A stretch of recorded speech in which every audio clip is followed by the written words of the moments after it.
Welcome to Hate to Wait, where two lifelong dieters talk about their current struggles with weight loss. Diets, we've tried them all. We're not doctors. We don't play them on TV or on this podcast. Join our journey because misery loves company.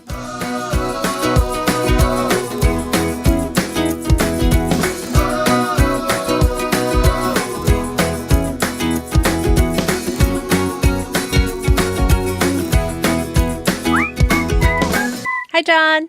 Hi, Emily. How are you? Tired. Yeah, tired. So tired today. Woke up early. I had another client to record with, but I've been having issues with sleeping, and I know it makes things worse. And it's just been, this week is actually, to be honest with you, Monday until now, I'm really back on track again. Yeah. That seems to be the thing for you every week, pretty much, is Monday is your back on track day. Yeah, but the thing about it was I'm really on track now. In other words, I had a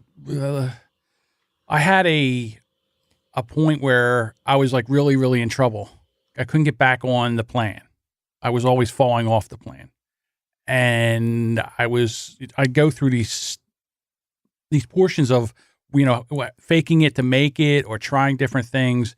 And I finally confided in somebody, a friend of mine, who has the same kind of struggles.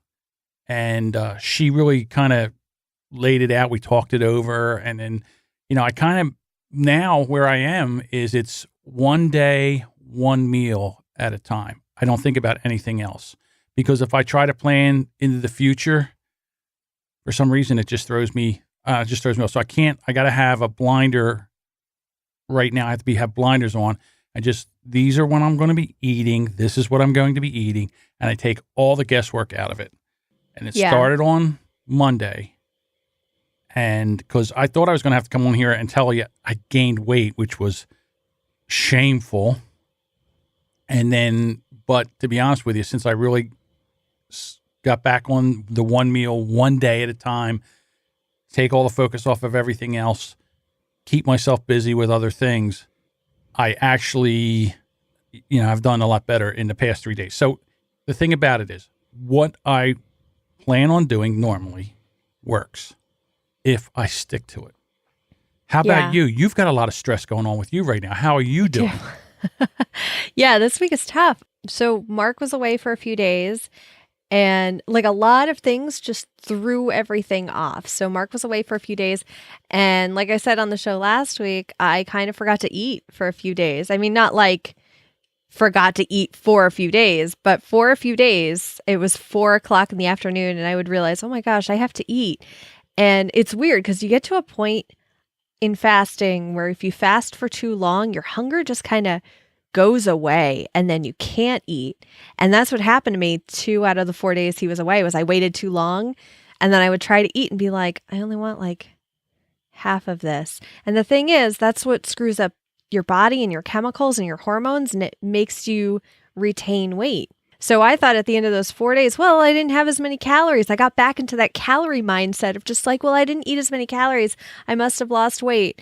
And on Monday, it was like, same as last week. Exact same weight. And I was like, okay, all right, well, I'll get back to eating.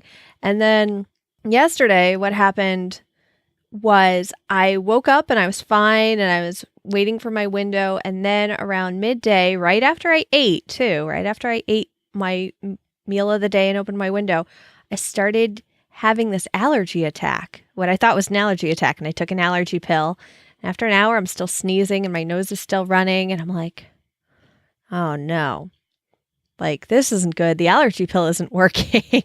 So I went upstairs and I took another allergy pill, and it was like the really good allergy pill that you have to give your ID to get at the pharmacy. Yes. I took that, still wasn't going away. And then it started hitting me like the feeling of the head getting all congested. And I'm like, oh no, like my book is due Sunday. Just hold off. If this is a cold, it just needs to hold off for a few more days. And it hit me that night and I had to stop everything and go upstairs and take a nap. And then when I woke up, it hit me full on. So I went and it was outside of my eating window. I got Dayquil, took that, And because I took it on an empty stomach, I realized pretty soon after, oh my gosh, I need to eat. Like it's outside of my window, but I'm sick. It was like intermittent fasting just went out the door because of that. And I ate. I had something to settle my stomach, and it's still been kind of wonky ever since. So this morning when I woke up and I'm like, I need to take something, all I took was like the decongestant and came down here, took a shower so I can hopefully record and not give too many sniffles or sneezes. And yeah, got on the scale. I'm not going to say I'm never going to eat outside my window again, but I learned my lesson about eating outside my window. The scale went up and I was like, come on, really? Just that one time? And I'm also sick, so I'm wondering how much of it is like, I should look into it. Of just like when you get sick, does your body retain weight? Does it try to retain water, something like that, to help you feel better, to get those white blood cells working in overtime? So I don't know. And the other thing is when I'm sick, that's when like the weight loss thing, no matter what diet I'm on, is like that goes out the window because I'm sick. Like you kind of need to take care of your body first. And it's like that's first and foremost is, okay, let's get over this cold. Like I will eat whatever outside of my window. If you tell me, doctors, to eat a Charleston chew or 7 and that'll cure my cold, I won't fight you on it. What doctor do you go to that prescribes that? Because I want to go to that doctor. I don't know. I'd love that doctor. I would love that doctor. But I'm saying you got to get out of the diet mindset when your body is actually sick and telling you. It's not telling me to eat. That's the thing. It's just saying, hey, if you want to feel better to be able to finish this book, you need to take your Dayquil with some food. So. Yeah. See, like it's so with me, we do the show. And then after the show, I get that relief like, oh, okay, I had a loss. And so then I guess it's like a celebration, but you shouldn't celebrate. And again, I've been having problems getting off processed carbs because of that stupid cheesecake. How long has that been? It's been weeks. So finally, you get this shameful feeling. And to me, shame kills weight loss. I don't know why it is. Yeah. So then I was like, okay, well, now I'm going to have to unpack this. I wanted to unpack it here, but I don't think I really couldn't because it just sounded like I was whining. So what I did was I got a friend and unpacked it with a friend, and we kind of broke everything down. And then, like I said, just the one meal at a time, one day at a time. But it was asking for help when I was struggling. Again, just think about it if you're swimming and you're having a hard time and someone's there, sometimes you got to ask for help. Because if not, you go like, oh no, here we go. It's happening. It's happening again. You know, when you do, especially here, when we're coming here and we're being very public with everything and we're talking about it. From Thursday until Monday was the worst time. From Monday until now, it's been a lot better. So I have like the two halves of the week.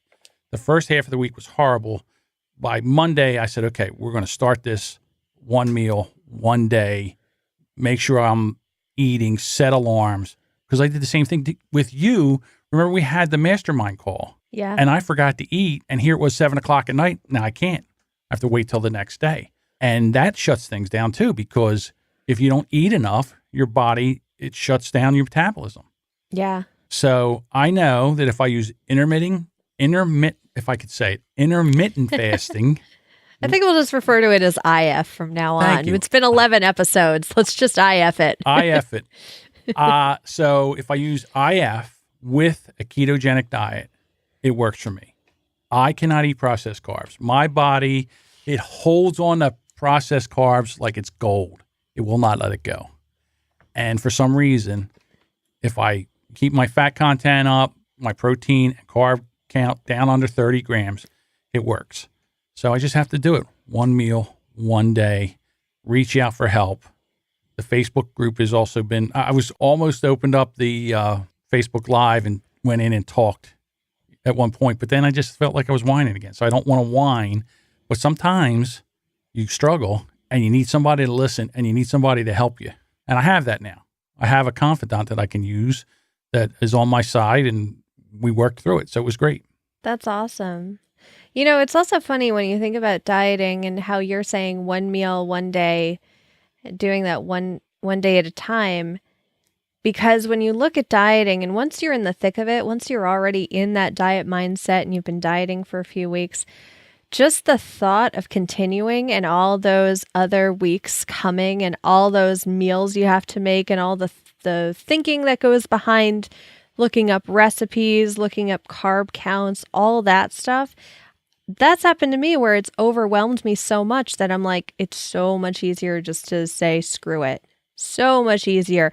Like, you just have to take stock of your mental ability at that point to really process, okay, I don't have to worry about the fact that I have to make 30 keto meals in a month.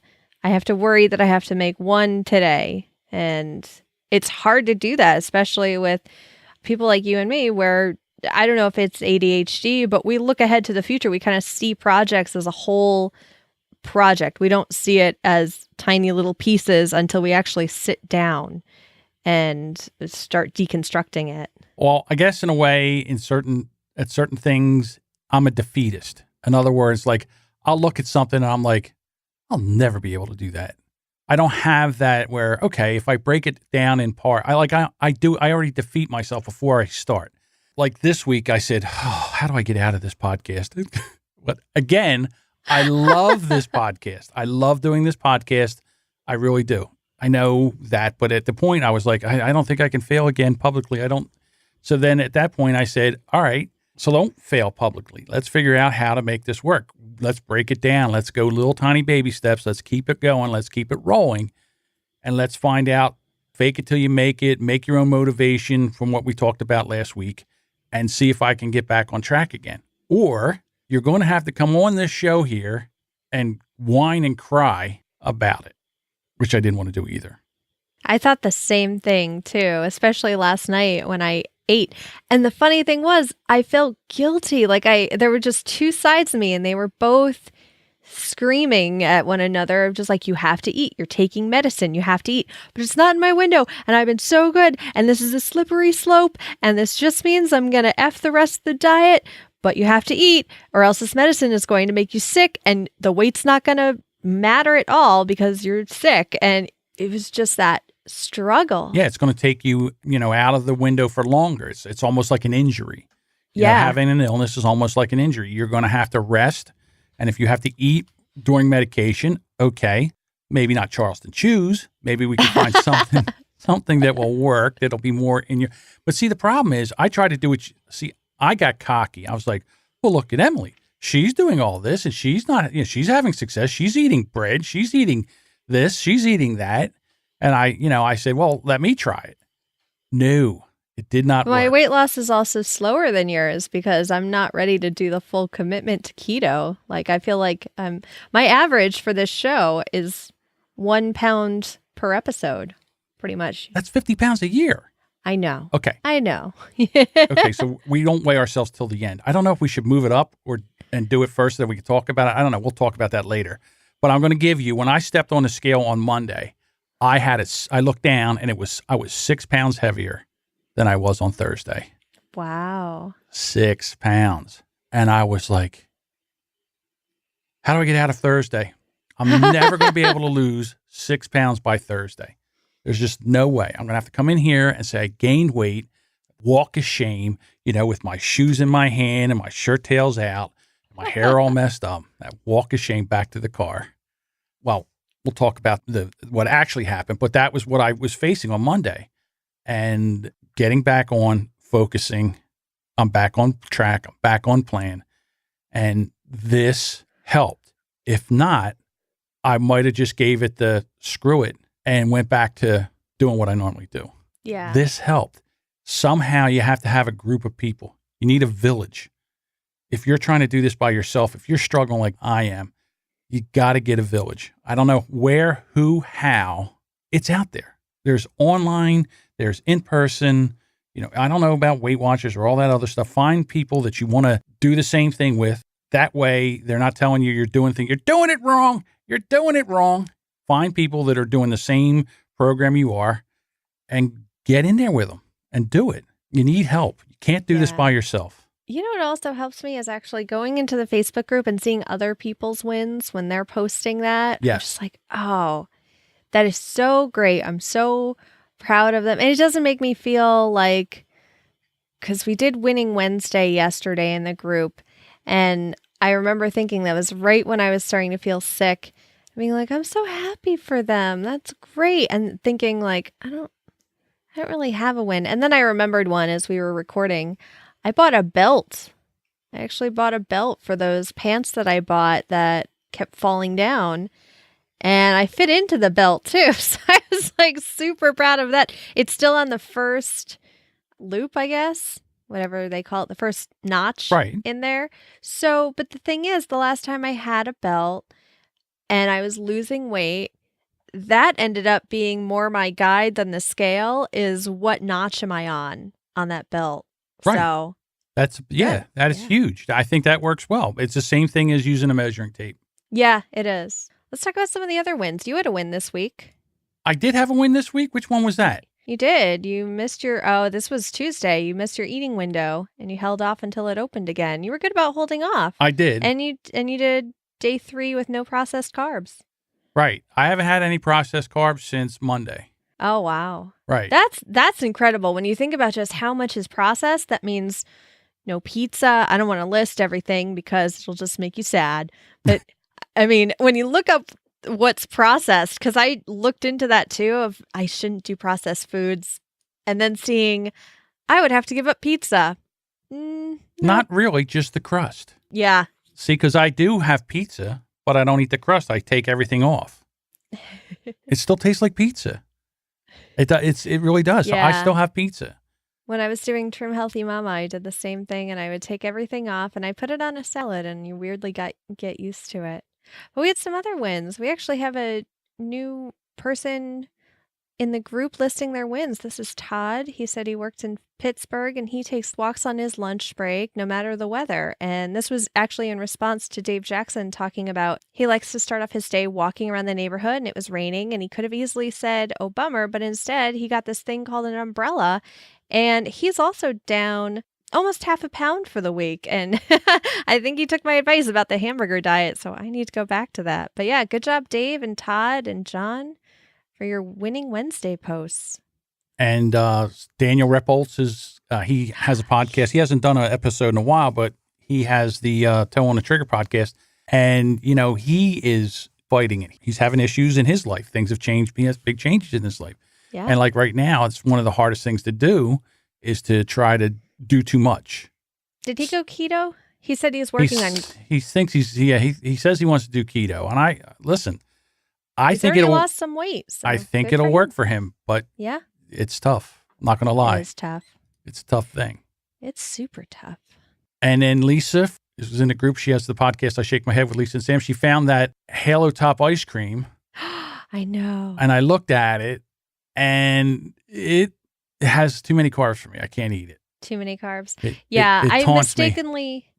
I mistakenly said in the last show that it was made with Splenda, but it's actually made with stevia, and some of the flavors have other sweeteners like honey, I think, and molasses, something like that. But I'm not surprised it has too many sweeteners, but it does have a good amount of protein. It is a good substitute if you really want ice cream. So yeah, I just put it out of my mind. Yeah, for right don't now. Think about it. I don't think about it. I focus one meal, one day. That's it. So let's talk about it. What's your meal today? Do you have it planned out? Yes. Well, what I do, okay, just to get back on track, I have one meal I've eaten 6 times this week. It's 2 eggs, 2 pieces of cheese, and 2 sausage patties. I eat it for my first meal, and I eat it for my second meal. The reason being, it puts me exactly in the macro of what I need as far as percentages of fat, protein, and carbohydrates. Now, what happens if you add vegetables to it? Like if you put spinach in it, do those carbs count for what you're doing? I could do that, but I don't have any spinach in here. I was thinking about doing the spinach thing, and I was thinking about doing some broccoli and stuff like that, and mushrooms and peppers, and putting it in there. And I can, but okay, so I have this thing that I got from Amazon. I crack 2 eggs in it. You mix it up and you throw it in the microwave for for 2 minutes, and it makes this little tiny egg puffy thing. And then I have sausages that are already cooked, and I heat them up in the microwave, and I put a piece of cheese on top of it. So when I make my breakfast in the morning, it takes me about 10 minutes. So I have 2 sausage patties, 1 piece of cheese, and 2 eggs and then I just put it with some hot sauce on it, and I eat that. I do that at first thing in the morning. When I wake up, I have to eat. So I eat then I time out another 4 or 5 hours, and then I eat then. Then I'm done. I've done that for the past 3 days. So is it sustainable? I don't know, but I'm going to keep rolling on it because it's working. All right. And then that's what I'm here for. Yeah. I've done that too, where I ended up eating one time when I was losing weight, not now, cat. The cat wants to chime in too. What are you having? Are you on low carb Friskies? She's the pica one who just barely eats her food, but she wants to lick all the plastic bags. So her diet's great. One of the times I tried to lose weight, I ended up doing the thing where I ate the same meal every time, and I was eating chicken. I was doing this at work too. I was working a night shift at a newspaper at that point. So I was microwaving chicken and this broccoli with cheese every single night. Smelled awful. My coworkers hated me because I had to eat it at my desk because we were right on deadline. But the thing was, I lost weight, but I was bored. And then it made me so tired of chicken. I hated chicken. I still see those broccoli and cheese packages in the freezer section, and I think, oh, I lost so much weight eating that. And then I'm thinking about how it tasted, and just, I never want it again. So. Well, my thing is I have to do things that are bachelor friendly, okay, because there's no one cooking for me, and I'm not cooking really. So the other thing is to go get a rotisserie chicken. So I'll go get a rotisserie chicken, maybe a bag of spinach, all right, something like that, and then have that for dinner where I mix it up. Now, I have these little Brussels sprouts things. They're like a bag of them. You throw them in the microwave and you cook them that way. They're great. The only problem is the house stinks to high heaven when you're done with it. Yeah. I mean, I love Brussels sprouts, but they smell like poo afterwards. And I don't like the smell in the house. So I don't know what to do. But here's the other thing. So I saw this thing where a guy, he comes on and he takes fresh Brussels sprouts. He cuts them in half. Then he takes a stick of butter, melts it, pours it all over that, little hot sauce, some salt and garlic powder, and he puts it in a cast iron pan, and he puts it in the oven at 400 degrees for like 10 minutes, and he moves them around. He does it for another 10 minutes. That looks so good. I'm definitely going to try that because then I can take them out. I was going to say, if you roast Brussels sprouts in the oven, they don't smell as bad. Exactly. And they taste better too. I don't know. I like microwave vegetables. I'm fine with them. But something about Brussels sprouts, that and asparagus, can't do it in the microwave for me. I need that little bit of crunch from roasting them. It's a good idea. So I think I'm going to do the same thing. Yeah, I'm a big fan. Now, everything's fresh. Asparagus is fresh. Mm-hmm. All the stuff is fresh. It's a great time to go to a farmer's market. There's tons of them here where I live, and get some fresh stuff, and then just make the time, set some time, because I don't want to cook. I don't want to do washes. Set some time like you are motivated and go get it done. That's another funny thing is when I'm at the store and I'm in the vegetable aisle, I get so overwhelmed. I can't process just all the vegetables there, and I can't think of anything I want to make. But one thing I was thinking about doing for a few years now is signing up for a crop share. Have you ever heard of that? Does that mean I have to weed anything? Because then that's No. You don't do the farming. Somebody else does the farming. But you're basically paying something like $25 to $50 a month. And what happens is they do all the work, and then they just deliver a box of fresh vegetables to your door. I like that. I know. And the thing is, depending on where you're going or what farm it is, they could bring you something. Like if somebody brought me a rutabaga, I'd have no idea what to do with it. But I'd look it up because I already paid for this vegetable, and the vegetable's going to go bad. And I've thought about doing this, and there aren't many in my area, but there is a farmer's market down the street from me that I should go to and just I just want to pick up a random vegetable and figure out a way to cook it. Because one thing I did at one point was I signed up for Blue Apron before I was actually podcasting. So I didn't realize that all podcasts basically used Blue Apron as a sponsor, but I signed up for them through a podcast. And they would send these recipes, and I would have no idea, like a beet salad. I've never eaten beets before, and I would make it. And I'm like, this is amazing. But I never want to go out and make it again because that means finding beets. And then what else do I do? I don't know. I'm really bad about planning my shopping No, trips. I hear you. And then the other thing is, I don't know about, because you have your husband and you have children there. So now Right. you're cooking for you, you're cooking for them. I'm cooking for a 7-year-old and a husband who eats like a 5-year-old. So unless it's chicken nuggets. See, back in the day, we used to have a thing, it was called dinner. And whatever was ever on the table, you got to eat that or a bowl of Cheerios. You had Yeah. a choice. So I don't know. But again, you're making a meal for you and a meal for somebody else, and then chicken nuggets for your daughter and your husband. I don't know. But it's one of That's those. my husband. It's more my husband. My daughter Really? tries stuff. It's amazing. My husband's just stuck in his 5 food groups of pizza, burgers, chicken. We got to get him on a plan. We got know. to stretch his horizons. I know. Well, he even thinks about losing weight. If his pants start to get just a little tight and he's like, oh, I should lose weight. The next day, he's fine. He's lost his 10 pounds. He's done. Well, you know what's funny? My co-host on my other podcast, he's the same way. He's like, well, if you just eat Cheerios.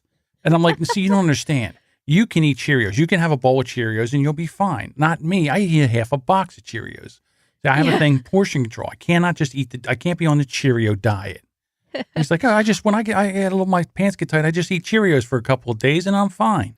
I just want to My throw thing punch with them. cereal, I don't even buy cereal for myself because I have this terrible habit, and this is totally compulsive eating wise, of filling the bowl, making the cereal, and then if I have milk left over, I add more cereal. If I have cereal left over, I add more milk. And it just becomes this cycle of never getting the correct proportions. Dear listeners, how many of you do the same thing? Because I do the same thing. I do the exact same thing. Well, what am I going to do with this milk?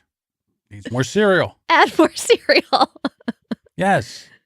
I do the same. I don't think I do no, I have cereal left over. I add more milk. I don't do that. But definitely if there's more milk in there, it gets more cereal. Yeah, I know. And I like my cereal kind of soggy. So. Yes, I do too. That's why I don't like Captain Crunch. I like the flavor of Captain Crunch. I don't like the way it just is like little glass shards on the top of your mouth. I know, it rips up your gums and everything. Yeah, well, and I thought about this before, trying to give myself therapy about why I eat what I eat.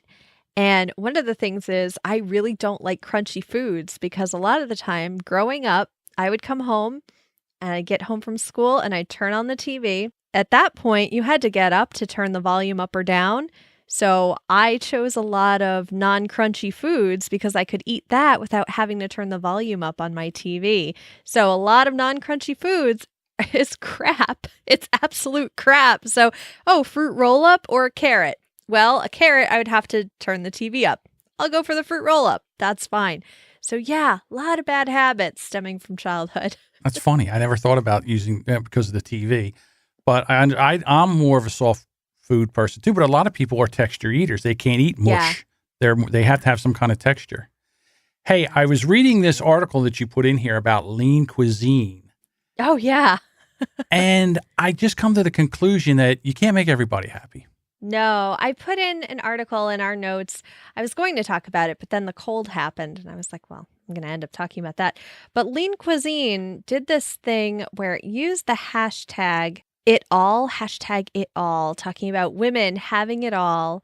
And that included being able to eat and still lose weight.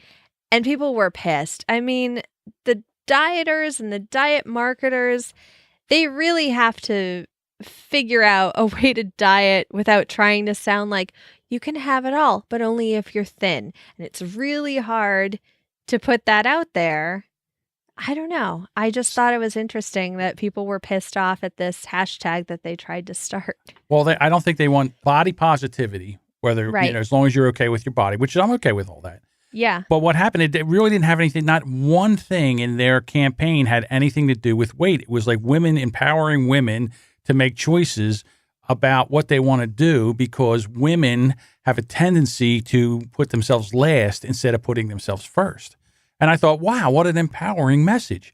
And then, of course, you go to Twitter, the wild, wild west of nonsense, and they're like, "Oh, well, thanks for you're still lean in your title and your diet culture." And I was like, "Wow, wow." I mean, People get mad. yeah, but then they actually had people on the other side coming to the defense of lean cuisine. Here's my thing, and I know it's really, really tough to be able to do this because of food expiration dates and everything. But there should be some way of being able to have healthier food without all the processes and the nonsense where people can get a meal like that with easier. Whether it's, Easier and less expensive, too. yes. Yeah. It's so tough. It's really tough. It is tough. Going back to the documentary we talked about, I think in episode 3 or 4, The Magic Pill, they talked about all the money it took to actually feed all those cows and chickens that weren't free range. They were in a building, in cages, and how the companies themselves were saying, well, this saves on so much land and it saves on all this money. But the fact that they have to make enough grains to feed all of them at once was actually more expensive. Plus, it was ruining the soil because they were trying to grow it so fast that soil and whatever is planted in that soil has no nutrients. Right. So it's tough unless you're self-sustained and you're planting your own fruits and vegetables. And even then, you don't know how good your soil is. Yeah, how much nutrients your soil is. And if you have the same garden in the same place all the time, you're doing the same thing. Yeah. It's funny you were talking about having, a crop share. Is that what you called it, crop share? I think it's a crop share, Okay. yeah. So there around here, you can have like a cow share. Like, in other words, you and a friend or someone can go on and you can buy, 4 of you can buy a quarter of each can buy a quarter of a grass-fed cow. Where, oh, wow. Yeah. So now the cow is just fed grass and you're getting grass-fed beef and it's a little bit cheaper and you're going in with somebody because what are you going to do with a whole cow? I mean, that's a lot of beef. Right. So you go with a quarter and you have friends, you do it like 3-4 times a year and you get a more, I guess more, what's going on with your food. You don't know, it's just beef, but you don't know where it's been or how it's been treated or is there any steroids or antibiotics or any of that stuff in the food. That's an option too. I think we have to be, as people, we have to be more focused on the quality of food we eat and not just the quantity and the calorie content. I think there is more quality of food that you eat. It's funny you mentioned that you could buy a portion of an animal. There was something we have in New England. It's called the Biggie, and it's basically the New England Expo, and it's in Massachusetts. So people from all 6 states in New England come to this big event. It's like a huge county fair, but it's for New England pretty much. And so there are all these buildings and each one represents a state, and they bring, like, Connecticut will bring Bic pens and Timex. I mean, all the companies that are from there. But anyway, one of the buildings last year had something where you could adopt an animal. It's like, adopt this pig. We'll send you pictures of it. It was kind of like Sally Struthers coming on. We'll send you pictures and only 17 cents a day. You can adopt this pig. Send you pictures. You get to give it a name. And then they kill it and send you the meat. And I'm like, no, I don't have a problem. You can't get me attached to that. I don't have a problem with that.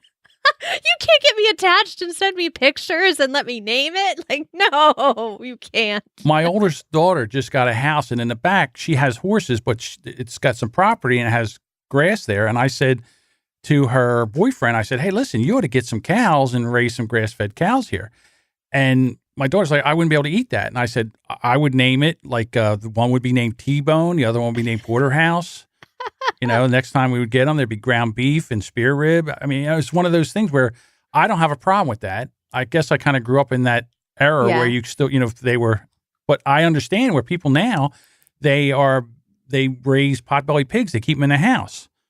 So I don't know how they can eat bacon or pork chops or anything like that anymore. No, it's really hard. My daughter last week asked me where meat came from, and I was worried about where the conversation would go. If that meant that she would give up meat once I told her, oh, those cows and pigs that we talk about in farm books and everything. Yeah, it comes from that. But I told her and she was like, okay. That's good. All right. Yeah, I know. I was happy because I'm like, I can deal with you being a vegetarian as a teenager, but not when you're 6, when Right. you barely eat anything anyway. Well, my children would eat chicken nuggets, but would not eat a piece of chicken off a grill. They wouldn't eat it. I'm like, it's the same thing. There's breading on that. That's the chick. Look, it's the same. They wouldn't eat it. They Yeah. wouldn't. They were having a fit. They were crying. I'm like, eat the chicken. No. So finally, I gave up. Because it looks too real at that point. But I have no problem eating turkey. Never. I never had a problem eating turkey because, first of all, they are ugly. They are not nice. And they're huge.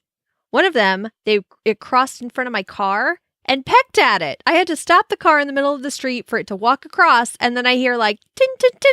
I was like, you jerk. This is why I eat turkey. And I never had a problem eating turkey, even for that one phase in a teenager where I was a vegetarian. No. Always ate turkey. About that. Huh. Yeah, I've had roadkill before. We eat roadkill a lot in Jersey. Roadkill venison, roadkill pheasant, couple roadkill turkeys. We've had them. If you get them right away. I won't make it myself, but I will eat it. All right, you ready to get into the weigh-in? Yeah, let's weigh in. Let's do this.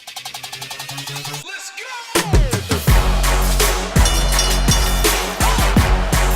Ladies and gentlemen, now is the time for the moment you have all been waiting for. It's time for the weigh-in. Okay. So it sounds like neither one of us wanted to get on the scale. No. I will go first. Okay. I am flat, but I lost 6 pounds from Monday until today. I got my 6 pounds back. Oh, that's good.